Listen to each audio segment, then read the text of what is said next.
Welcome to another episode of the Snaps on Fire podcast. This is episode 2, and I'm Captain Fire coming at you with some brand new Marvel Snap news, some interesting takes on this season. We have a brand new season, and it's probably the biggest week in Marvel Snap history.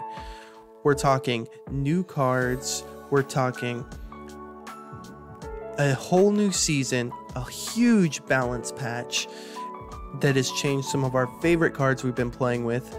A lot to break down. We're also going to discuss our favorite 3-cost cards with Sebastian Shaw coming out. A lot more people are playing Silver Surfer these days, so we'll talk about our favorite 3-cost cards. With me, though, as always, is my co-host, Hulkbuster62. Hulkbuster, how are you doing? Doing good, man. Doing good.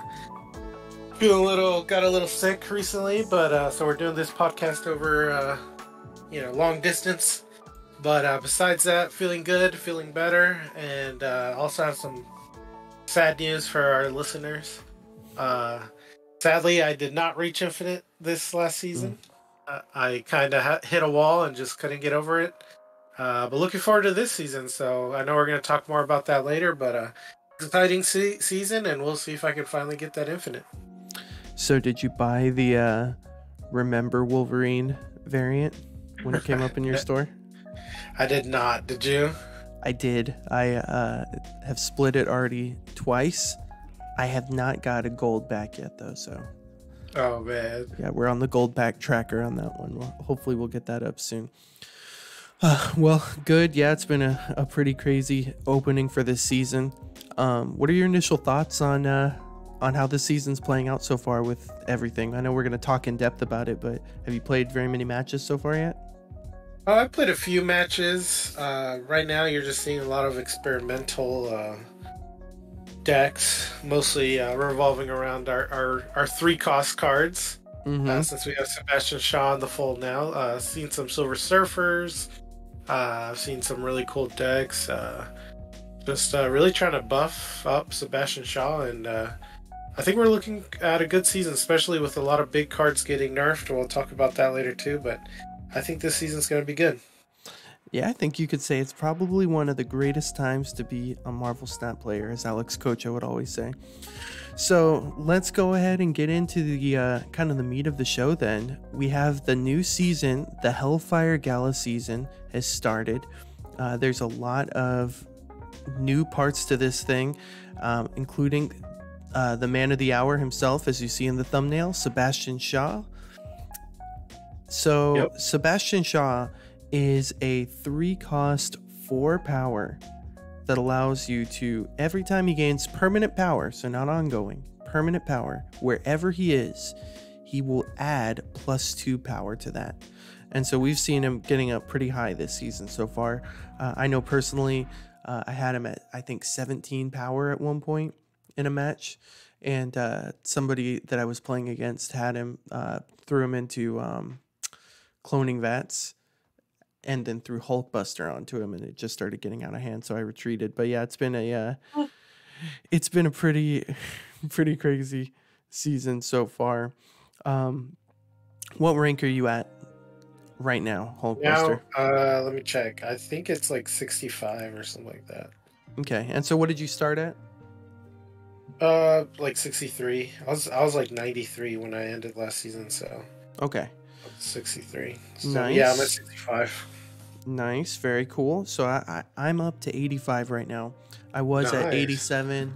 I got bumped down a little bit, but yeah, I've been having pretty good success so far this season with just a Silver Surfer, Sebastian Shaw, and a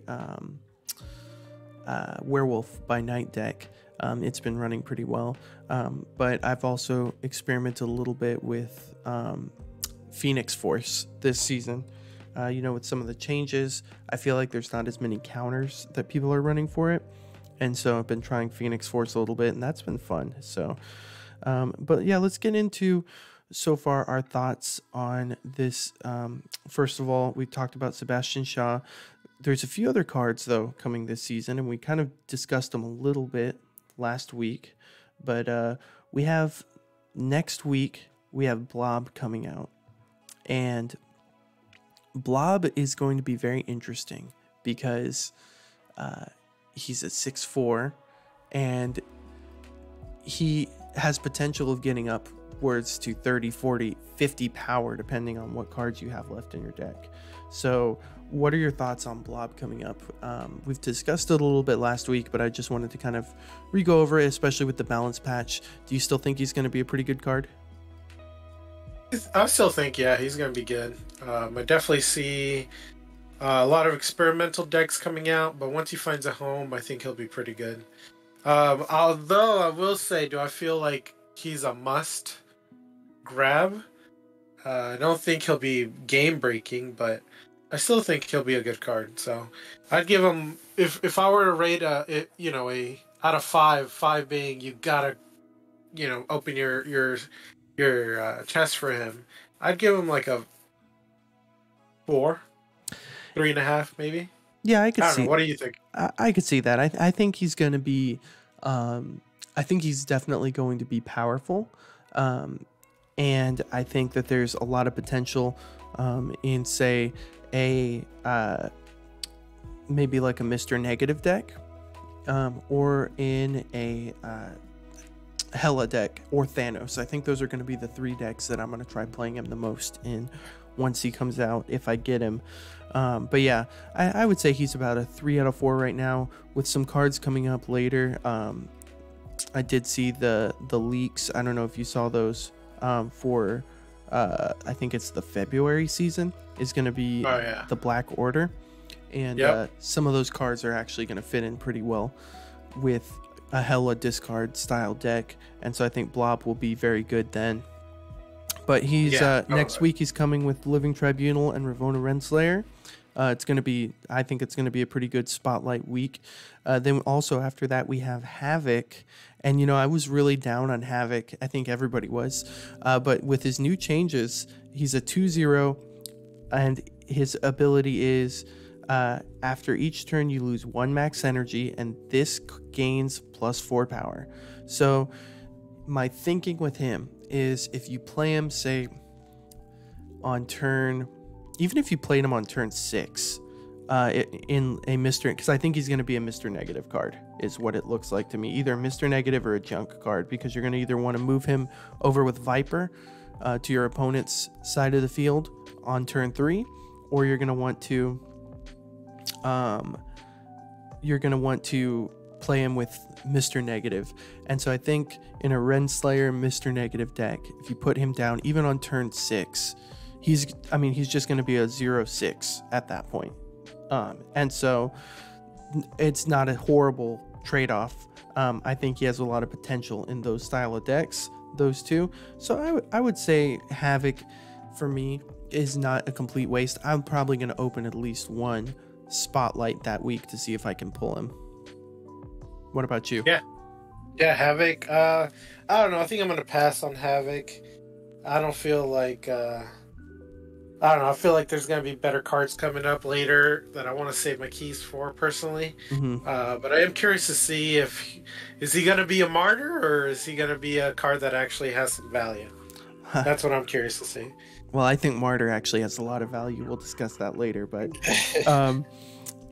let's go into the last week of the year. The last new card of the year coming to the game is Selene, the Black Queen, and she's a 1/-1, and her ability is going to be she inflicts the lowest cost card in each player's hand with -1 power. And so that's gonna, or -3 power actually. So that's going to be a very interesting ability with how the meta is, especially with the change to Luke Cage, which we'll discuss later. But if you have Hood in your hand or Green Goblin, I mean, that's just going to skyrocket those cards' value.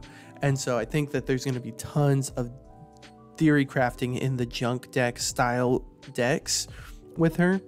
And so I definitely think that she's going to be a really good card. I would say she's probably going to be a 4 out of 5 for junk decks. And then you also have Iron Lad and Black Knight and Black Knight with the recent changes, which we will get over in the next subject. He's actually going to be a really good card now, and so I think that this week is probably going to end up being the best week out of the season. And so if you're looking to save anything, I would recommend saving your spotlight caches for this final week of the season. What would you say, Hulkbuster? Yeah, I agree. Looking at it, I think I'm on the website right now looking at it on Snap Zone.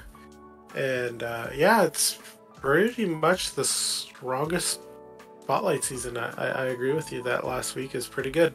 Especially just having Toxics going up and up. Like I think we talked about it personally a few days ago, how it's almost like the people over at Marvel Snap want Toxic to be a top deck. They just keep giving it so many good cards. Yep. So I think it's going to be good, especially, Iron Lad's great in a lot of decks. One of the best cards in the game. Yeah, looking at all these weeks, besides this week, which was one of my favorites. By the way, too, a really quick, last podcast we talked about how excited I was for that Jeff. Yes, variant. So let's actually get into this. That's what I wanted to discuss next. Let's go there. So, this week's Spotlight Cache, Man-Thing, Stegron, and Jeff the Baby Land Shark, or Jeff ! However you want to say it. Great week. Man-Thing, especially with the Luke Cage change, just skyrocketed in value. Then Stegron, a 4/6 now. Like, he's actually good. Like, he was already not bad before, and with the change too, where you know a little bit more what he's gonna move. Like, can you imagine Zabu? If you have Zabu in the field, last turn of the game, you just play Stegron Juggernaut into one lane and you win. Like, you win that lane. So, for sure, if you put Professor X down, like, you're gonna win the other one.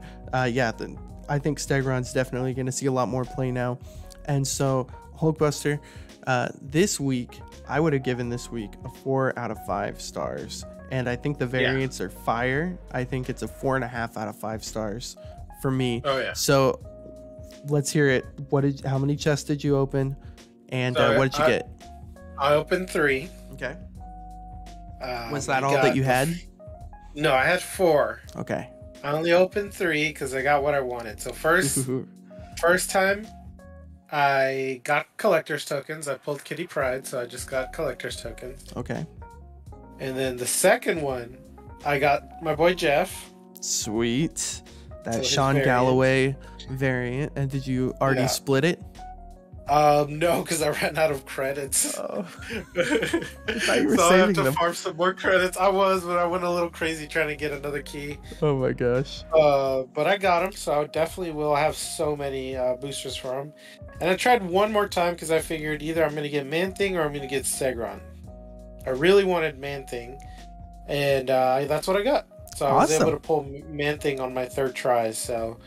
Stegron's sitting there a little lonely. I'm thinking about it. I'm not sure yet if I should go for him. Because I want to save my some keys for next week for sure. Next week. I mean, you get Blob, Living Tribunal, and Renslayer. You already have Tribunal, but I do. Yeah. Let's get into next week. So for next week's Spotlight, real quick, we'll discuss it. So I think I would give it a 4 out of 5 stars with the cards. I think Blob is about a 3. I think Renslayer is a 5 right now. I think that with her adjustment, she's going to be very good. She works in junk decks. She works in Darkhawk decks. I think that her value is Mr. Negative deck. She's just a really good card right now. She's kind of the new Zabu. And then Living Tribunal, obviously, is the king of the Hella deck right now. So I think that that's a 4 out of 5. The variants, though, not too high on the Living Tribunal variant. The Ravona variant, I think it's kind of cool. The Blob one's okay. I would rate this personally. I would give it only about a 3 out of 5, and I think that's a little bit on the high end. So what about you, Hulkbuster? Variant wise or just total? Variant wise and total, like cards and the variant. Besides having that new Blob card, which looks fun, like a 3. So you're not very high honestly, on Ravona? No, I mean, you rarely see her getting played. I don't play a lot of decks that you would use her. Mm. I already have Living Tribunal. And yeah, you're right. Like variance wise, there's so many other cool blob ones that this one's kind of it's all right. So And I'd give it yeah. I think the Tribunal, there's a lot better Tribunal variants than this one as well. So Yeah. So yeah, I'd give it about a 3. cool. All right. Well, then that breaks down basically. We'll get into the other spotlights as they come up, but that kind of breaks down the season as a whole. We have a lot of other stuff to talk about, though. So let's go ahead and get into our next subject, which is the balance patch. And oh my goodness, did we get a balance patch? We got a lot of different patches to different characters. We got some cool new stuff too. I mean, if you don't mind me kind of jumping into that. Yeah. So why don't you go ahead? First, why don't we go ahead and talk about? Let's go ahead and talk about the new features first, and then we'll get into the card adjustments. So if you want to go ahead and break down those 2 new features for us. Yeah, so the first one we got is that deck builder feature. It's pretty cool. Now you'll see whenever you get a new card, or even if you just select a card for your collection, you'll get a prompt that says, build me a deck. And if you hit that, it actually builds you a full deck. And supposedly, what the Marvel Snap people are saying that it's a competitive deck right off the bat. Yeah. So it's kind of a cool feature. I think it'd be fun to, play with, kind of see, make a crazy deck. Have a little competition with some friends, pick a random card, and then just make a deck revolving around that card and see how it goes. So yeah, I think there's still a few kinks in it. So I was messing around with it last night. I will tell you, let me go into my decks real quick. So I tried a couple different decks. So I tried just America Chavez with her new update. I was like, what cards is it going to give me? It gave me a Surfer deck with Sebastian Shaw, Dakin, Sarah, Brood, Okoye. Is Mr. Sinister's in it for some reason? I didn't really understand why I put him in there. With Forge, Nova, Nakia, Killmonger, and America Chavez, of course. I think that would be a pretty good deck. I tried a Captain America one, and I actually played with this deck quite a bit. And funny enough, it did have America Chavez in it also, and it made a ongoing deck, not with Miss Marvel, but it used Onslaught, Blue Marvel, Iron Man, Captain America, Shang-Chi, Professor X, Doctor Doom, Cosmo, Iron Lad, Armor, and America Chavez, and Jeff. And so, not a bad deck either. I think, though, I tried making a deck with Wolverine and Sebastian Shaw, because those were the 2 new cards that I got, the new Wolverine variant and the Sebastian Shaw. And it gave me the same deck pretty much as the America Chavez one, but it just added Wolverine in there. And I was like, well, there's not even a way to destroy him or discard him in this deck. So I didn't understand why it did that. I think there's still, maybe because Sebastian Shaw is so new, it didn't know how to create the deck. But I'll say the last one I made was a Psylocke deck. I actually let my wife, I said, just pick a card and see what deck it makes. And so she picked Psylocke, and it made a Mr. Negative deck that actually won me quite a bit of games. I think I went from 83 to 87 with using that deck. Nice. Just with one card. I allowed it to create a deck for me, and I was able to go up about 5 ranks with it. So I think it's a pretty good feature. Have you used it at all yet or not? Not really. I've just kind of seen the option to. But I think it'd be fun, especially I'm curious that week I get Blob. I kind of want to see what kind of deck it makes for me using Blob, so that'd be kind of cool to see. See, that's where I'm wondering if they're going to have enough data coming into a new card to create good decks for it. That's what I'm wondering. So that'll be interesting to see. Yeah, that's true. Do you have anything else to say about that, or you want to jump into albums? Besides that, yeah, that's all that we got, really. Okay, so let's jump into the albums. So can you tell us about albums? Yeah, so now with albums, how it kind of works, it's I'd say it's almost like a little game, a collecting game inside the game. So right now we have 3 albums. We have the Venomized Villains, the Jim Lee X-Men, and the Staying Hip. So the way they work is that each album has 12 cards. And so as you collect these variants, you keep unlocking rewards, with the final reward being a special emote that you can get. And so we got some pretty cool stuff here too. I'll just kind of go over what you can what's unlockable on the Venomized villains one. After you receive 3 of the variants, you get a Kingpin avatar, which is the Venomized Kingpin. After you get 6, you get a Venomized Kingpin variant, which is pretty cool. After you reach 9, you get a Spotlight Key. And when you reach 12, you get an emote of Venom. Looks like he's licking a Spider-Man popsicle. Yeah. I love those Spider-Man popsicles. Do you remember getting those as a kid? Yeah, the ice cream. The ice cream truck. Yeah. Yeah. I love that they added that in there.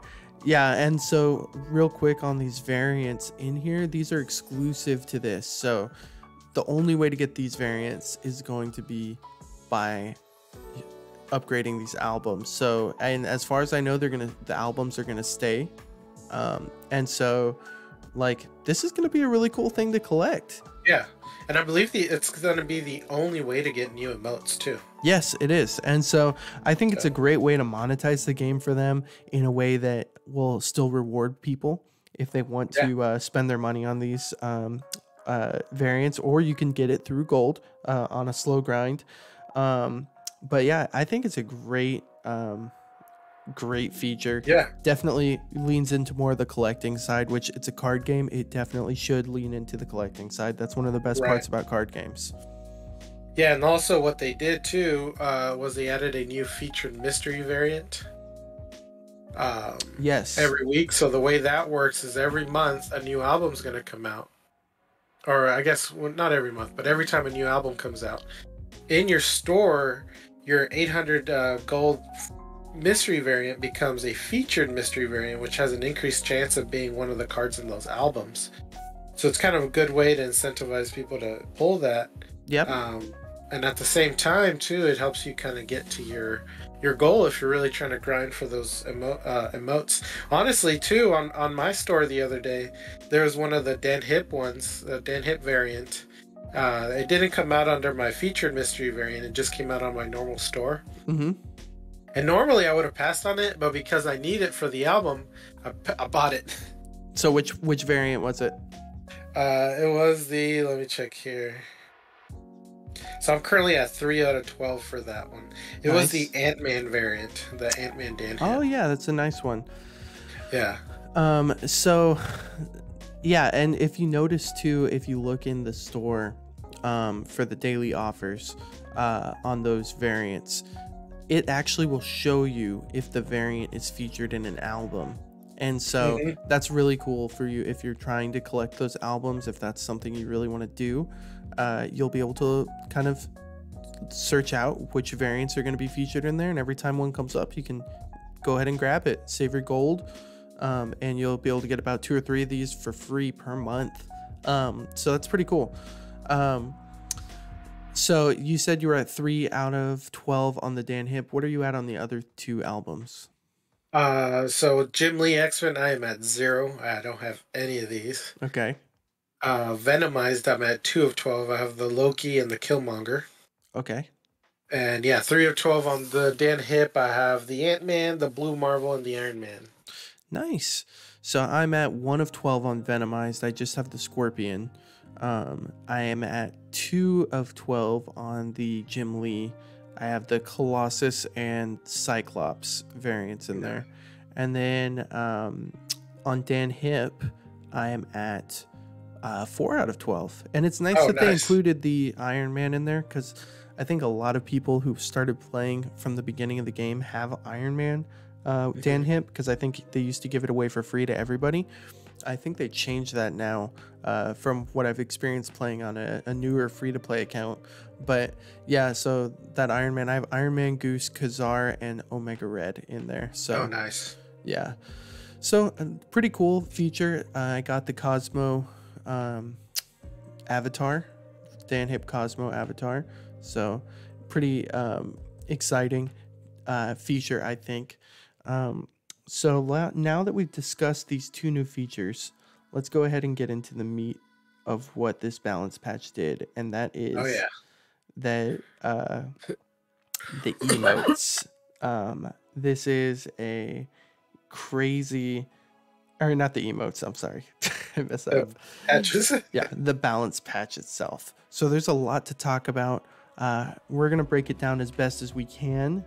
I definitely recommend going on to say Marvel Snap Zone or Snap.fan or the Discord and looking at the balance patch yourself as well.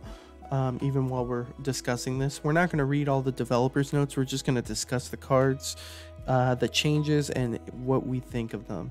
So the first one, obviously, is the biggest one of the patch, is America Chavez. And Hulkbuster, can you tell us what she has been changed to? Yeah, she was absolutely murdered. She got her power, her cost, and her ability changed. So she went from a 6/9, who, as we all know, she always started on the bottom of your deck, and you always drew her on turn 6, so she helped you kind of thin through your deck. Now she's a 2/3 with the ability of, on reveal, the top card of your deck gets +2 power. Yeah. So it seems to me like they are trying to make 2-cost cards max out at about 5 power and value. If you look at some of the other 2-cost cards in the game, let me scroll down into them real quick. You have Angela. If you fill up her lane, that's 5 power. She's a 2/2. She can get up to 5. More if you're playing like bounce or something, but generally if you just fill it up, she would be 5. Let's see who else. There's a few others that I know. Medusa, she can become a 2/5. Star-Lord can become a 2/5. Chavez gives 5 power total. You think she's a 2/3. She becomes a 5. Elsa Bloodstone, she only works in her lane now. We'll discuss. That's a 2/5. Lizard is a 2/5. So you can kind of see a lot of these cards. Silk is a 2/5. They kind of want to cap it off at 5. There's some cases where the cards can get higher, but for the most part, it seems like 5 is kind of like that sweet spot that they're going. So she's a good curve card. And I think that she has a lot of different opportunities now in different decks, especially in like a combo deck, like with Hitmonkey and things like that. She'll be good. Maybe Howard the Duck will start seeing some more play when he comes into a Spotlight Cache. But what do you think of Chavez? What would you give it out of 5? Like playable or just as a patch? Just your opinion on the new American Chavez. Patch? Yeah. I'd say... Honestly, I'd say maybe a 3, just right in the middle. Okay. I don't think it's like... I feel like she'll be used in different decks more now. But I know that for a lot of people who depended on that card thinning ability, that definitely hurts. Yeah. Yep. And so that's going to affect a lot of decks, especially I feel like Discard is the deck that I always use Chavez in the most, and Loki. Those two decks really were able to use Chavez a lot. So I wonder if they're looking at the Loki deck now and saying, okay, is this going to slow down some of Loki's play a little bit now that Chavez is changed? So we'll see about that. But yeah, so what did you say? You'd give it a 2 out of 5? No, probably a 3. 3? Just right in the middle. Solid. See, I think she's a 4 out of 5. And my reasoning on that is I think she's her ability before was obviously really good, but nobody ever played Chavez. So now if you're just looking at her as what she does when she is played, she's a better card now. You can play her on turn 2. The next card you get is going to get +2 power. That works in a ton of different decks. Works with Brood, Sebastian Shaw, a few other cards as well. That can really, like Human Torch, there's a bunch of different cards she could affect. So I think she can fit into a bunch of different archetypes, and I think that she still will find a place in a lot of decks. So I'd say she's a 4 out of 5. I will miss the old effect, but I think that this is a good change. Let's get into Eliath now. Can you tell us what they changed about Eliath? The big bad villain of the game. Yeah. So first they lowered his power, or his power from 3 down to 2. He's still a 6 cost, but his ability now reads, on reveal, destroy all unrevealed enemy cards here. Yes. So I don't think it's that bad of a nerf. I feel like now you just got to play smarter with Goliath. Mm-hmm. I know personally, I play a lot of Control, Lockdown. I love Goliath. Yeah. He's one of my favorite turn 6 cards, and I would never rarely play him if I didn't have, if I didn't have turn priority. Yeah, he wasn't as good without priority, so I don't think it's going to change him too much. It probably will slow people down from playing him as much. I think I heard that I think it was on the Snapchat they talked about this, but it may have just been in a cozy video, that he was being played in 1 out of every 4 games of Marvel Snap. So about 25% of the time he was getting played. And so that's a massive amount. He needed to change for sure. I think this is a really good one. It still keeps... He's the only card now that can destroy unrevealed cards, which is a pretty big effect. He's pretty much useless if you don't have priority. So that's going to really be a good change in my opinion. He counters Invisible Woman now, which is pretty crazy. If somebody's trying to stack up a Invisible Woman, you better be ready because Goliath is coming. So yeah, that's going to be pretty crazy. I think also I was tried him in a Mr. Negative deck, and he's really good in Mr. Negative decks now. Oh yeah. So definitely I think still a good card. Let's go to Luke Cage. Real quick, let's give Goliath a star rating. I would say he's still a 5-star card in my opinion. 5-star? Yeah, I'd say so. He's still one of the best closers in the game. Oh yeah, you always want to see him in your hand and have him ready by turn 6 for sure. Yep. So let's go to Luke Cage. So can you tell us what they changed about Luke Cage? Luke Cage. We got Luke Cage here. He went from a 2/2 to a 2/3, so they gave him a little bump in power. But they changed his ability to ongoing. Your cards here, so this location, can't have their power reduced. Yeah. So now instead of protecting the entire playing field for you, he can only take care of one location. Yeah, and I see what they're doing with this. I mean, you think for a 2-cost card, he was very overpowered when it came to his ability to be able to affect all 3 lanes on your side of the field. I see why they did it. I'm going to miss the old Luke Cage because I hate playing against toxic decks. And so now it's going to make it a little bit more difficult. But honestly, I haven't even really felt like he's been needed as much now that he's been changed. I've played quite a few games this season already, and I haven't really had any issues with... I feel like I lost a game because I didn't have Luke Cage or the old Luke Cage ability. So I actually even took him out of my Silver Surfer deck because I was like, either I think it's smart to play Sebastian Shaw on turn 6 anyways. So I think if you just play your cards right, Luke Cage I think it's a big loss with that ability, but I think that we're going to manage better than I initially thought. So I would say I would give him about a 2.5 out of 5 stars, about halfway. Like, I think he's kind of a middling 2-cost card now, in my opinion. Yeah. Whereas I would have made him a top 5 for sure. But now I think he's kind of a middling 2-cost card. But let's go to somebody who's not a middling. Oh wait, what's your star rating on him? On him, honestly, yeah, I'd give him. He's still good. I mean, I'd give him a 4. Yeah. You still think he's still a 4? A good card. He's no longer the I have to have Luke Cage in my deck kind of card anymore. Yeah. But he's still good. He's definitely good, depending on what the meta is looking like. If Toxic gets worse, he still be a playable card, at all times, and you just got to be a little smarter on where you play him and when you play him too to get that benefit from his ability. Yeah, Yeah, so I think he's still good. It's just going to depend on how you play him, like you said. Let's go to Shadow King now. Shadow King is not a middling 2-cost card. He's probably one of the better 2-cost cards in the game now. Can you break down real quick for us what they changed about Shadow King? Yeah, so Shadow King, he lost point of power, so instead of a 2/3, he's a 2/2 now. And actually, that's all.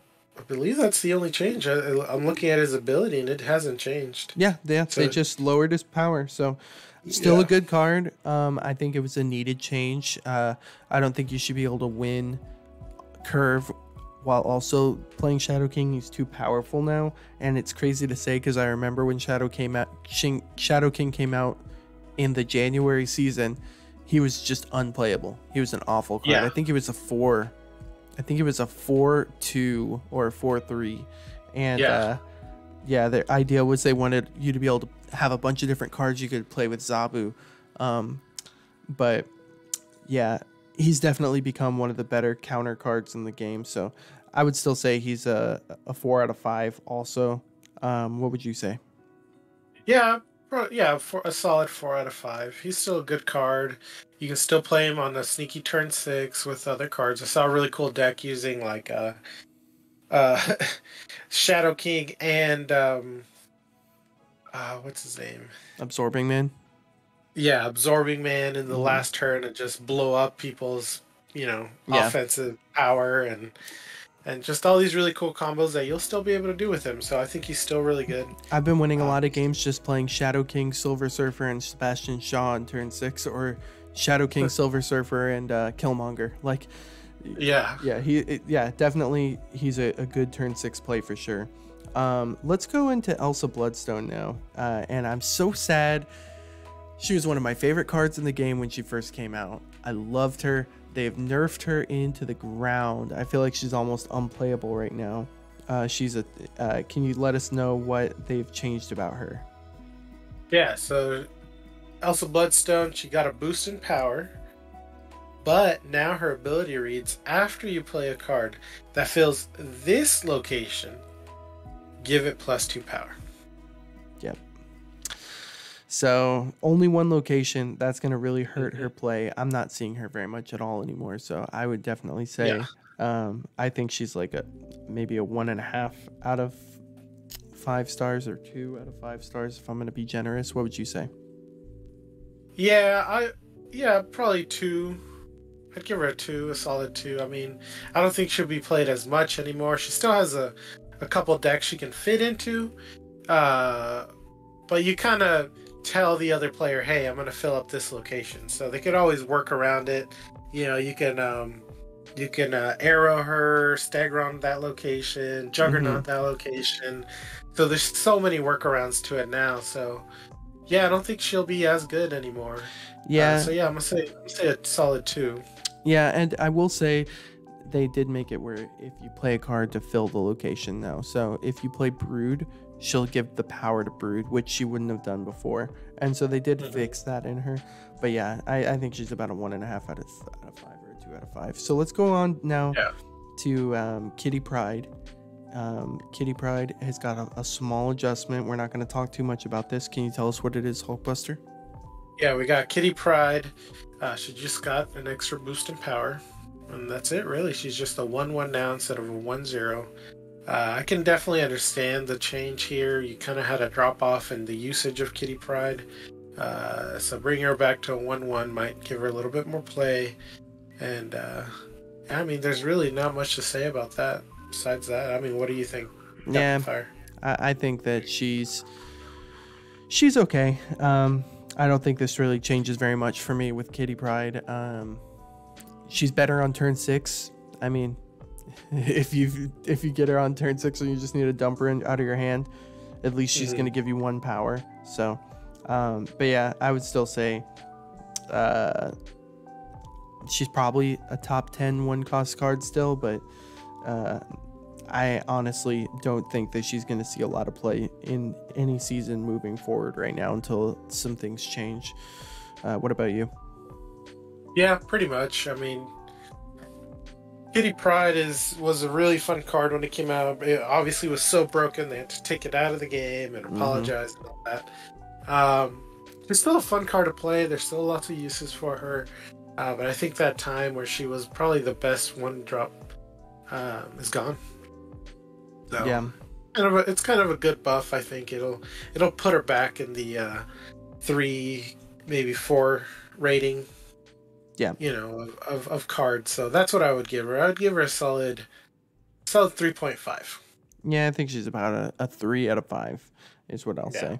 So let's go on now to in my opinion, the biggest, probably the biggest buff, and it's for the Ebony Blade. They didn't change the power, but I'm gonna go ahead. I'll discuss the changes on the last couple cards here. Yeah.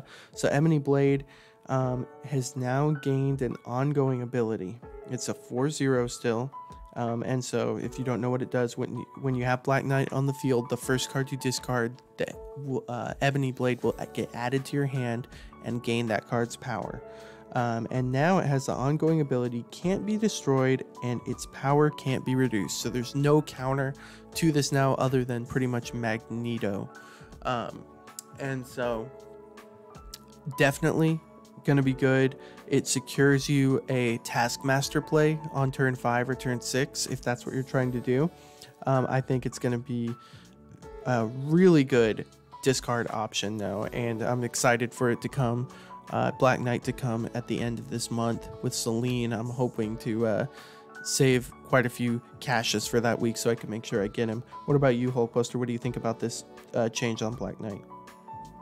I think it's pretty good. I think it protects. I mean, that's the whole point of that change, is protecting all the investment you made on that card. Mm-hmm. So I think it's pretty good. If I had to give it a rating, I'd say it's probably like a 4.5. I mean, it's a good change. Definitely, you'll probably see a lot more Black Knight being played, which is good, because that card, when it came out, it was kind of. I mean, it was a cool card, but it was pretty. He was trash. He was trash. Yeah. Okay. Okay. So, yeah, I think in discard now he's definitely going to be a lot more viable. So let's move on. I would say, well, before we move on, I'll say in discard, I would say he's going to be like a 4 out of 5 stars. But generally, if you're not playing him discard, then I don't know what you're playing him for. So, yeah, I would say overall the card, I would give it about a 3.5. Let's go on to the Mind Stone. It's been changed from on reveal, draw 2 stones from your deck to on reveal, draw 2 1-cost cards from your deck. I honestly think with the Black Order coming out that they made this change right now, because we're probably going to see maybe locations or a lot more Thanos play to where if you got the Mind Stone in your hand, they wanted it to mean something. So I think we're probably going to see a location that gives you an Infinity Stone in your hand at the beginning of that turn or something like that. And so I think that's why they made this change. I don't think it's very big. I think it's still, most of the time in Thanos decks, the only 1-cost cards on them are the stones, so I don't think it's going to change very much in a Thanos deck. What about you? Yeah, you're right. I think pretty much it's a good change, but pretty much I think it'll give Thanos a bit more variety, maybe to put more 1-costs in there to help them out. I could see them playing more of a